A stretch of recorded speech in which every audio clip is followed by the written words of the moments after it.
তারপরে এই লাইন না ওই আর আবার এই লাইন সিলেক্ট করলেন, এই পার্ট দরকার, এই পার্ট সিলেক্ট করে টান দিলেন। মানে আপনার ট্রেসের চাইতে অনেক সহজ হয়ে গেল। মানে আপনাদের কোন কার্ডে তো বুঝি না আমি। হ্যাঁ এই যে হলো সেবার। তারপরে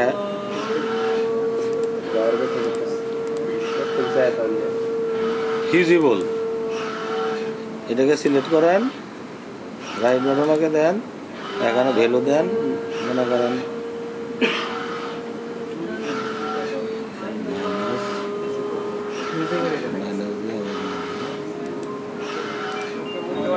মাইনাস নেবেন, আপনার কতটুকু ছোট করবেন ফিজিং এর জন্য, এটা পেস্টিং এর জন্য, এটা আরেকটা প্যাটার্ন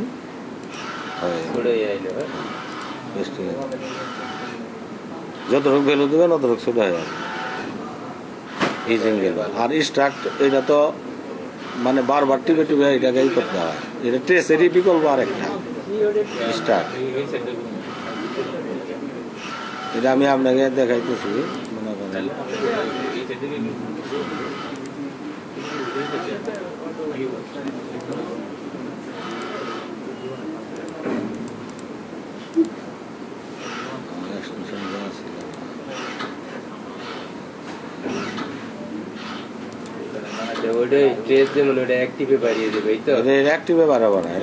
চার পাঁচটা টিপ দিতে হবে। হ্যাঁ এটারে আপনার 4-5টা টিপ দিতে হবে। প্রথমে টিপ দিলেন, তারপর রাইট বাটন ওকে দেন, আবার দেন, রাইট বাটন ওকে দেন, তারপরে এনে পিছনে দিবেন, দিয়ে আবার রাইট বাটন ওকে দিবেন, আবার রাইট বাটন, তারপর কয়েকবার করতে হবে, এটা তখন প্রেস করা অনেক ভালো। ঠিক আছে।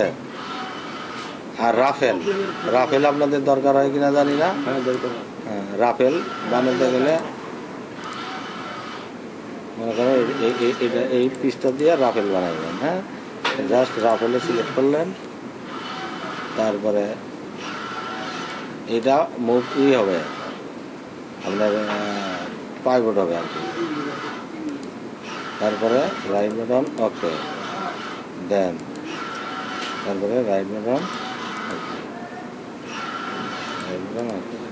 মানে এটার যে লেন্থ আছে ওই লেন্থই ইনসাইডের লেন্থটা আছে, আর আউটসাইডটা কিন্তু বড় হয়ে গেছে।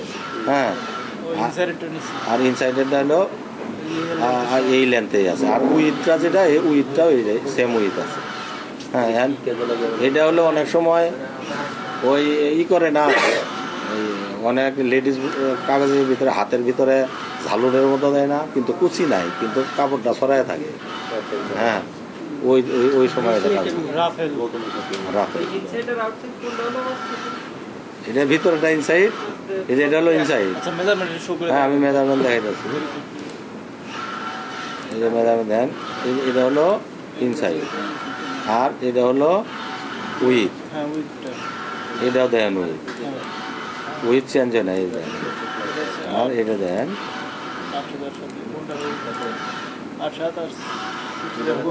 ঠিক আছে।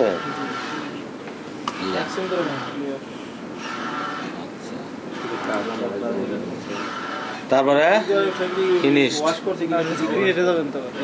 না সরি ফিজিবলগুলো আপেলগুলো অল্টার গ্রেডের সাইজ তো যায় না, সাইজ শুধু এক সাইজ থেকে সেপারেট করা। হ্যাঁ আর অল্টার সাইজের কাজ আমি জানি না, আমি করি নাই, কারণ এটা লাগে না কোথাও, আমি শিখিও নাই, আপনাদেরকে সরাসরি বলে দিলাম।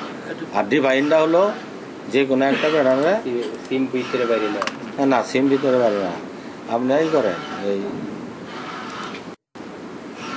এটা দিয়ে মনে করেন আমরা সে মনে করেন এনে ই করলেন, কারেকশন করলেন, করিয়া তারপরে আপনার ডিভাইনে গেলেন, কি সিলেক্ট করেন রাইট বাটন ওকে, আবার মনে করেন এটা আবার ই করলেন, মনে করেন আপনার এদিকে সরাইলেন। হ্যাঁ তারপরে ভেরিফাই যান, ডিভাইন আছে আর অরিজিনাল, অরিজিনাল তিনটা দেখতে পাচ্ছি।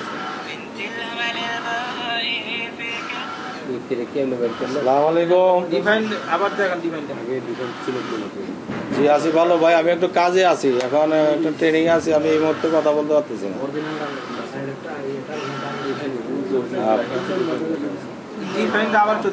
দেখাচ্ছি। আচ্ছা, এই ডিফাইনটা যদি সিলেক্ট করা থাকে, কাটিং তো আর তিনটা শো করবে না, কাটিং তো পুরো লাস্ট থাকবে, ওইটা শো করবে। সমস্যা দেখার জন্য না, এটা তো আপনি এখন কি করবেন, এটা জাস্ট এটা দেখার জন্য, বুঝছেন? সেভ দিলে কোনটা সেভ দিবে? তারপরে সেভ দিবে যখন, সরি এটা কি হয়ে গেল না?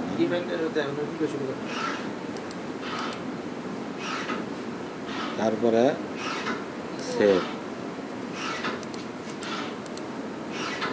সব সেভ দিতে কোনটা কাটবে? সেভ নিচে কোনটা?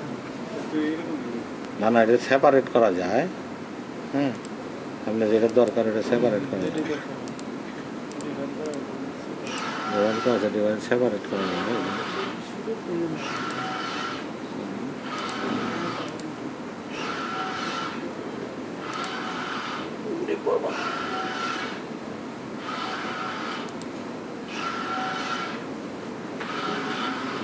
আচ্ছা, সেপারেট করাটা আমি তো ভুলে গেলাম।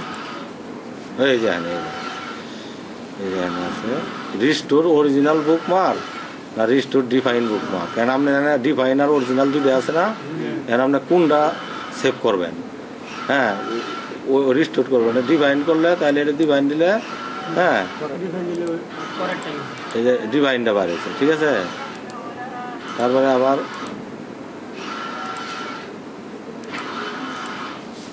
যদি অরিজিনালটা দেন তাহলে অরিজিনালটা বাড়বে, এই দেখছেন? তারপরে আপনি সেভ করবেন, এইটা বার না করে যদি এই অবস্থা সেভ দিই, তাহলে কি তিনটা তাহলে সবগুলো একসাথে সেভ থাকবে, তিনটা একসাথে সেভ থাকবে একসাথে। কিন্তু ওটা যখন আপনি ই করবেন, ওটা আলাদা করে দিন, আপনি কোনটা আপনি প্রোডাকশনের জন্য রাখবেন, ওইটা আপনি এইভাবে আলাদা করে নিয়ে তারপর ওইটাকে আবার সেভ করবেন। হ্যাঁ, দুইটা আছে, দুইটা করলাম না কাজ আমি, একটা ডিভাইন, ডিভাইন বুক মার্ক, আর একটা হলো অরিজিনাল। আমি তো অরিজিনালটা নেবো, আমি ডিভাইনটা নেবো, ওই ডিভাইনটা আমি ই করবো হাতে টেস্ট করে নেবো এইভাবে, এইভাবে। না না না, ওইভাবে হবে না, এটা আলাদা করতে হবে, আলাদা করতে হবে। তাহলে দাদা আজকে আমার ক্রিয়েট শেষ হয়ে গেল। হ্যাঁ, ক্রিয়েটটা সে আমার গাড়ি ভাই অনেকক্ষণ থেকে আমার জ্বালাইতেছে। হ্যাঁ, এই ক্রিয়েটটা শেষ করলাম, আগামীকাল আবার আসতেছি, পরবর্তীতে আমি একটা একটা করে শেষ করব। এর ভিতরে যেগুলো প্রশ্ন থাকবে আপনারা একটু নোট করে রাখলে পরে আমি সব কিছু কোনটা, এটা তো একবার সেভ দিয়েছিলাম আমি, ভিডিওটা তো সেভ দিব, ভিডিওটা তো সেভ দিব অবশ্যই।